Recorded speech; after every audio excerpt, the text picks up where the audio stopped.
नमस्कार, मैं आयुष्पाल India news पर आपका स्वागत करता हूं। इस वक्त हमारे साथ मौजूद है पंचकृति की स्टार कास्ट। उनसे जानेंगे कि इस मूवी में किस तरीके की इनसाइड स्टोरीज रहने वाली है। सर, क्या रहने वाला है, क्या स्पेशल है इस मूवी को लेकर? डायरेक्टर साहब बताएंगे।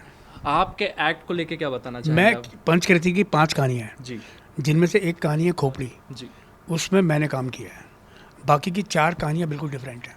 जी ये जो पांचों कहानियाँ हैं, ये एक जिसे कहना चाहिए रूरल, ग्रामीण परिवेश, जिसको हम स्मॉल टाउन कहते हैं, जो कहीं खो गया है सिनेमा के अंदर, जी वो दिखा रहे हैं। जी तो नदी, नाले, खेत, खलिहान, बहू, बेटी, ना, इस तरह की जो पारिवारिक कहानियाँ हैं, जी वो हैं इन पांचों कहानियों में। किस तरीके से, कैसे इंस्पायर करने वाली है सोसाइटी को ये कहानियाँ? ये सोसाइटी को इंस्पायर करेंगी कि जो हमारी ग्रामीण जो परिवेश है, जैसे कि मैंने बोला आपसे, उसमें जो मेरी कहानी है, जैसे कि खोपड़ी, उसमें मैंने एक पंडित का किरदार किया है। और ये इस तरह का कैरेक्टर है, जैसे कि पंडित लोग होते हैं, कई चूना लगाने वाले पंडित होते हैं, इस तरह के भी है। मैं जो है वो बहुत ही सुलझा हुआ और बहुत चतुर, और टोना टोटका, तंत्र मंत्र, ये सारी की सारी जो कहानियाँ हैं, वो स्मॉल टाउन में बहुत होती हैं। जी तो ये जो है, इस तरह की कहानी इसके अंदर ये है, ये खास तौर से खोपड़ी में है। बाकी की 4 कहानियाँ आपको संजय जी बताएंगे। सर, ये जो एक्स्ट्रा 4 कहानियाँ और हैं, इनमें किस तरीके का आप सोसाइटी को लेकर एक चीज़ जागरूकता फैलाने वाले हैं? जागरूकता फैलाने के लिए तो मतलब पंचकृति 5 एलिमेंट्स में हमने एंटरटेनमेंट का विशेष ध्यान रखा है। जी। पांचों कहानियाँ बहुत ही खूबसूरत हैं, जिसे हमने मध्य प्रदेश का एक छोटा सा टाउन है चंदेरी, जी। पहाड़ों के बीच में बसा हुआ खूबसूरत शहर है, वहाँ पे हमने इसको पूरा शूट किया है और सोशल मैसेज देने की कुछ ना कुछ कोशिश की है। वो मैसेज फिल्म देखने के बाद ही आपको पता चलेगा, क्योंकि वो मैसेज कुछ इस तरह से है कि अभी भी वक्त है, कुछ कुछ जगह पे हैं, हमें सावधान हो जाना चाहिए, नहीं तो आगे जाके समाज को, संस्कृति को, देश को, दुनिया को, सबको प्रॉब्लम हो सकती है। जैसे कि हम अभी आजकल ग्लोबल वार्मिंग वगैरह इससे निपट ही रहे हैं, प्राकृतिक आपदा उसी की वजह से आ रही है, तो कुछ इसमें भी इस तरह का मैसेज है। और वुमेन एम्पावरमेंट की भी बात है, जहाँ तक है लड़कियों की, औरतों की, उनको किस तरह से हमें लेना चाहिए, क्योंकि वही जननी है, वही प्रकृति है, वही सब कुछ है। तो हमने कोशिश की है कि एंटरटेनमेंट के साथ साथ समाज को कुछ ना कुछ अच्छा सा मैसेज मिले।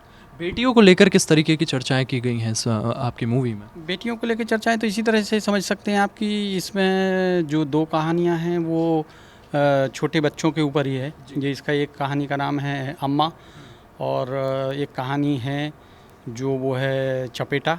जी और ये बुंदेलखंड की पृष्ठभूमि पर आधारित फिल्म है। 5 कहानियों का समावेश है एक फिल्म में।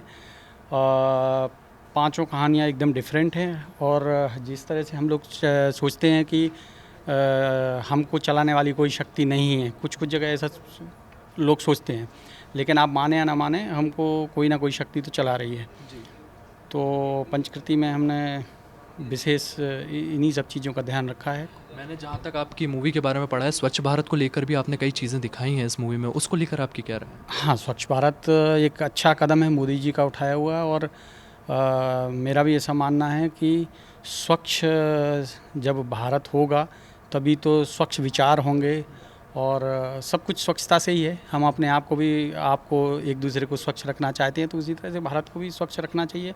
तो कुछ चीज़ें हैं जो फिल्म देखने के बाद आपको समझ में आएंगी कि हाँ, नहीं, बिल्कुल। जैसे खोपड़ी है, जिसमें पंडित जी बात करते हैं कि भाई ये क्यों गंदगी है, क्यों गंदा किया हुआ है, हमें तो पूरा स्वच्छ रखना चाहिए। क्या ऐसी चीज़ें थी जिन्होंने इंस्पायर किया आपको इस तरीके की मूवी बनाने के लिए?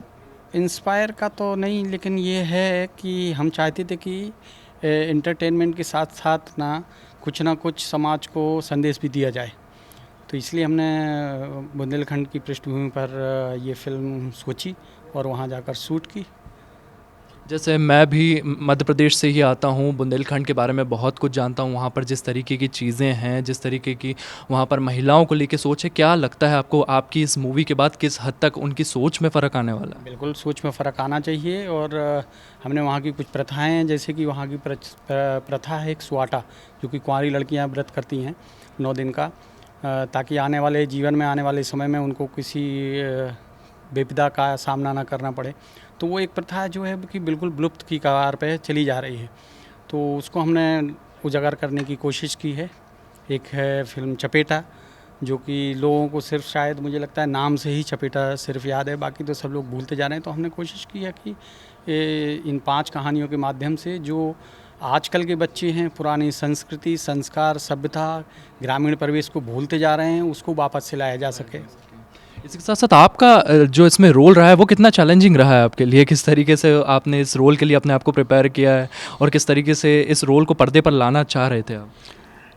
क्या है कि ये एक स्मॉल टाउन के एक पंडित की कहानी है, जो तो मैं क्योंकि मैं मथुरा में रहा हुआ हूँ और मैंने अपने चारों तरफ, क्योंकि मैं थिएटर का आर्टिस्ट हूँ, तो मैंने देखा है कि किस तरह से लोगों को जीवंत रूप से, चाहे वो पंडित कोई भी किरदार हो, तो आप अपने जीवन में जो किरदार देखते हैं तो उन्हीं को अपना लेते हैं। और जब कलाकार इस तरह के किरदारों को करता है, ख़ासतौर से थिएटर का आर्टिस्ट, तो उसको इस तरह से किरदारों को करने में थोड़ी सी सहूलियत होती है। मैंने देखा है तो इस तरह से पंडित किस तरह की परफॉर्मेंस हमको करनी चाहिए ऐसे में। वो छोटे छोटे न्यूएंसेस होते हैं जो आप अपनी कला में उस वक्त ध्यान रखते हैं। तो मैंने उन सब चीज़ों को कलेक्ट किया, सोचा, विचारा और डायरेक्टर साहब से बातचीत की। देन वो सजेशन लेकर के हम लोग काफ़ी 2-3 दिन बैठे, उस पर मनन किया कि इसको किस तरह से बनना चाहिए, और देन खोपड़ी का किरदार निकल के आया। खोपड़ी का किरदार निकल के आया है। मैं आपसे एक चीज़ और पूछना चाहता हूँ, जब आजकल हम देखते हैं जो एक फ्लेवर चल रहा है इंडस्ट्री में, वो अलग चीज़ों को लेकर चल रहा है, अलग तरीके की मूवीज़ बन रही हैं, आपके दिमाग में ये सोशल इश्यूज़ आए कैसे? देखिए, देखने का नज़रिया है सबका अपना अपना। मेरे हिसाब से सकारात्मक सोच होनी चाहिए, और नेगेटिविटी जो होती है वो ज़्यादा जल्दी आकर्षित करती है लोगों को, और उस तरफ आदमी बढ़ते भी हैं। लेकिन मेरा मानना है कि अगर आप सिनेमा को सकारात्मक रूप से बनाएंगे तो निश्चित तौर पर हमारा जो संदेश है वो जनता तक पहुंचेगा और जनता जागरूक होगी। तो इस फिल्म के माध्यम से मैं पॉजिटिविटी को बढ़ाना चाहता हूं। तो ये थी हमारे साथ फिल्म पंचकृति की स्टार कास्ट। उन्होंने बताया किस तरीके की ये मूवी रहने वाली है। आप बने रहिए इंडिया न्यूज़ के साथ।